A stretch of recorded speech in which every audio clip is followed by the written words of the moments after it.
Olá pessoal, tudo bem com vocês? Bom, o tema da nossa aula, do módulo 25, é absolutismo e mercantilismo.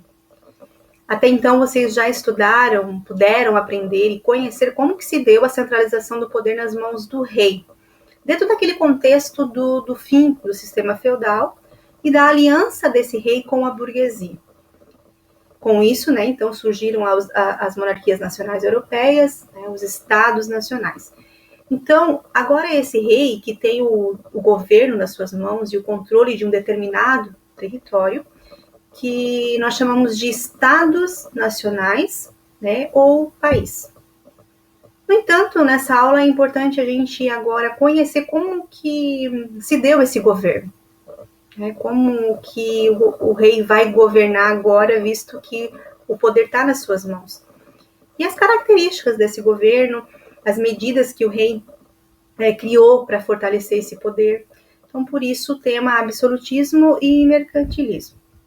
O que é, então, o absolutismo? Tem aqui um primeiro esquema para a gente poder entender que sistema era esse. O absolutismo foi um sistema político onde o rei tinha amplos poderes. O poder estava centralizado nele e o poder estava nas suas mãos, um poder total. Então, a ideia de absolutismo é justamente isso, um poder absoluto. E esse poder, ele era legitimado, afirmado pelo direito divino. Então, o rei teria um direito divino de governar, uma autoridade vinda de Deus, tá? Agora, nesse esquema, a gente também pode ter uma noção da sociedade dentro do sistema absolutista, esse sistema em que o rei, então, tinha esse poder total. O rei aqui ele já não é mais uma mera figura ilustrativa, o poder está nas suas mãos, e muitos dependem dele, como a nobreza, sobretudo. Porque a nobreza ela vai perder muito as suas riquezas, com todas as mudanças que vão ocorrer com o fim do sistema feudal. Então, essa nobreza ela vai ser sustentada pelo rei. Porém, ela vai manter os seus privilégios e o seu status de nobre. Porque, de fato, eles eram de uma linhagem de nobres, Então, essa nobreza ela vai manter esse status, porém, os seus privilégios. E a igreja também, a igreja não vai perder aqui a sua influência e os seus privilégios também. Então, as classes sociais beneficiadas dentro desse sistema, a gente pode apontar a nobreza como o clero, que é a igreja. E quem mantinha esses privilégios e o luxo desses grupos sociais? Era os da população mais pobre. Aqui representada pelos camponeses, mas tinha os trabalhadores das cidades também, e eram estes que sustentavam esses privilégios e o luxo dessas classes sociais com o pagamento de impostos. Então, era a camada pobre dessa sociedade que pagava impostos. Vale dizer que a burguesia, embora mantivesse aqui as relações comerciais com o rei, posteriormente também terá que pagar impostos. E até vai ser um motivo de confronto e de conflito entre o rei e a burguesia, e que futuramente iria gerar consequências por conta disso. Mas, em resumo, o que a gente pode concluir? Que o sistema absolutista colocou o poder nas mãos do rei, centralizado nas mãos do rei, que tinha o direito divino de governar, e que sustentou, então, a nobreza, tá? Essa que manteve seus privilégios e o seu status de nobre, a igreja, o clero, e essa camada mais pobre que vai, então, sustentar todo esse sistema absolutista, que é a população mais pobre.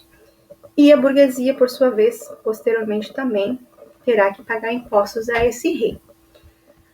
Bom, para que o rei pudesse fortalecer o seu poder e financeiramente também se estabelecer, manter as suas riquezas, ele criou uma prática chamada de mercantilismo, que nada mais era do que uma política, uma política econômica, onde ele cria formas, meios para alcançar seus objetivos.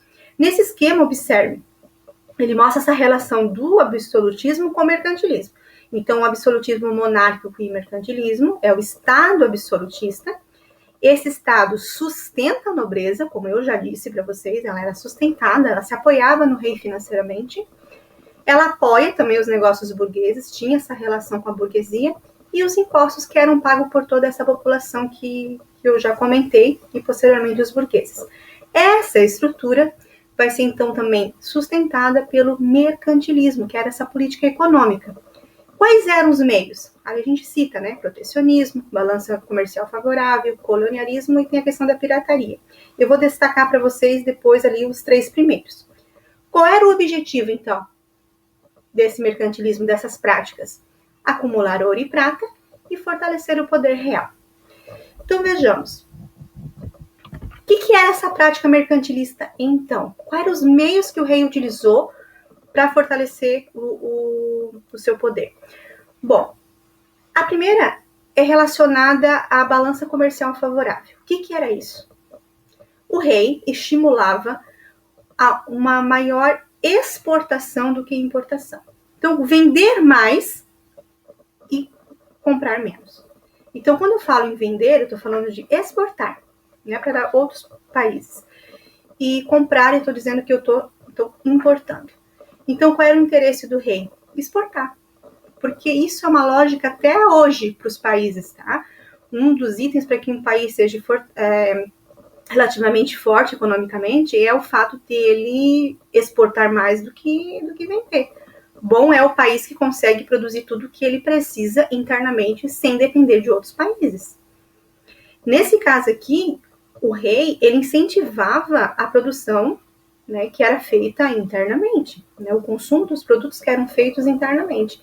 Então, por isso, o estímulo à exportação, sim, mas não à importação. E isso a gente chama de balança comercial favorável. O que é isso, então, em resumo?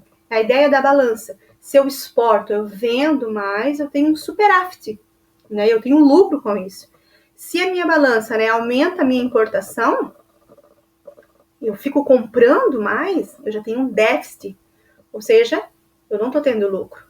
Então, por isso que exportar mais era o melhor. Tá? Então, por isso, balança comercial favorável, que significa mais exportações. Junto disso, tem o protecionismo, que é o segundo item aqui que eu mostro para vocês, que está muito relacionado com a ideia da balança comercial favorável. O que o rei fazia para impedir a importação? O que era feito? Qual era a tática? Aumentar as taxas sobre os produtos de importação. Taxas alfandegárias, que a gente chama. Essas taxas eram altíssimas. Então, o rei estabelecia altas taxas para impedir, né, que houvesse importação. E que entrasse qualquer produto que pudesse competir com aquilo que era produzido dentro daquele Estado nacional, né, daquele país. Por isso, a ideia de protecionismo, a ideia de proteção. Então, para eu impedir a importação, a compra de produtos estrangeiros, eu aumento, então, as taxas. Né? Então, isso fazia com que as pessoas evitassem a importação, porque as taxas eram altas mesmo, tá? Então, o protecionismo e a balança comercial favorável, elas estão relacionadas. Em resumo, vamos exportar e não importar. Terceiro item, a ideia do exclusivismo metropolitano. Aqui está relacionado a ideia de que os estados nacionais que se formaram, gente, eles vão buscar novos mercados em outros lugares também. Tá? Então, eles vão querer explorar novos lugares, buscar novas riquezas. E esse lugar vai ser uma colônia, alguém que vai depender dele. No caso, o Estado Nacional, ele seria a metrópole, tá? É o país que está explorando, que está dominando. Então, vamos pegar um exemplo, tá? Brasil. O Brasil foi colônia de Portugal. Então, Portugal era a metrópole. Era o país que dominava o Brasil, que era uma colônia, que dependia de Portugal.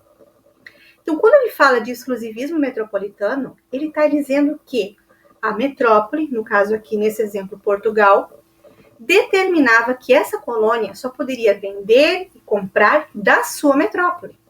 Então, o Brasil só poderia fazer comércio de compra, venda com a metrópole, não com outro país. Isso é chamado de pacto colonial. Então, veja que como os reis eram espertos, né? Porque, ou seja, ele explorava já toda a riqueza daquela colônia, né? Tudo que tinha de riqueza. E ainda estabelecia um comércio exclusivo com essa colônia. Então, a colônia só poderia vender e comprar de Portugal. Aqui eu dei um exemplo, claro que vão existir outras colônias da Espanha, colônia inglesa, tá? Então, quando eu falo de exclusivismo metropolitano, eu estou dizendo que essa colônia só poderia comercializar com a sua metrópole. Então, foi o exemplo que eu dei. Brasil, colônia de Portugal. Portugal é a metrópole. E o Brasil, então, só podia comercializar com a sua metrópole, que era Portugal. Isso era um mecanismo, né? Uma estratégia para poder obter riquezas, né? A interferência do rei na economia é um quarto item. Isso é bem importante, porque o rei, agora com o poder nas mãos, ele vai interferir não só nas questões políticas de governo em si, mas em questões de economia, de comércio, tudo que se diz respeito a comércio, a venda, a negócios econômicos, tá? Então, o rei vai interferir em tudo. E, por último, a comercialização era permitida a grupos de mercadores escolhidos pelo rei. Isso a gente chama de monopólio. Esse último item, ele se refere ao fato de o rei escolher com quem ele queria comercializar, que grupo, né, de mercadores que queriam, então, fazer relações ali comerciais específicas com a metrópole, né, com esse Estado nacional. Então, isso era monopólio, uma ideia de controle de apenas um grupo. Quando é monopolizar, é o mesmo que dizer que aquele grupo controla o comércio daquela determinada região. Isso também foi uma estratégia utilizada ali pelo rei, dentro da prática mercantilista. Então, aqui são esses exemplos, né, de como que o rei vai fazer, os meios que ele vai se utilizar para fortalecer o seu poder. Então, em resumo, a prática mercantilista consistia em exportar mais sempre, vender mais. Ele protegia os seus produtos internos, né, aumentando taxas de importações e valorizando os produtos internos. Ele realizava uma relação, ele fazia um comércio exclusivo com a sua colônia, né? Então a colônia ficava exclusivo ali para essa metrópole, chamado exclusivismo metropolitano, interferia na economia e também criava monopólios de comércio, né, de domínio econômico. Muito bem, e esses meios levam então aos dois objetivos: fortalecer o poder do rei, com isso o rei se fortalecia, certo? Porque ele enriquecia, ele tinha essa estrutura financeira e ele acumulava ouro e prata, porque isso, o objetivo também com as colônias era buscar metais preciosos, como prata, ouro, e isso ele conseguiu explorando as colônias. Então, os objetivos, em geral, dessas práticas mercantilistas era fortalecer o poder do rei e acumular ouro e prata vinda dessas colônias. Pessoal, é isso. Vocês têm agora uma atividade, né, para fazer e enviar para a professora. Então, façam com atenção, leia o texto, observe novamente os esquemas que vocês têm lá disponível na apostila. Façam tudo com muita atenção e envie essa atividade.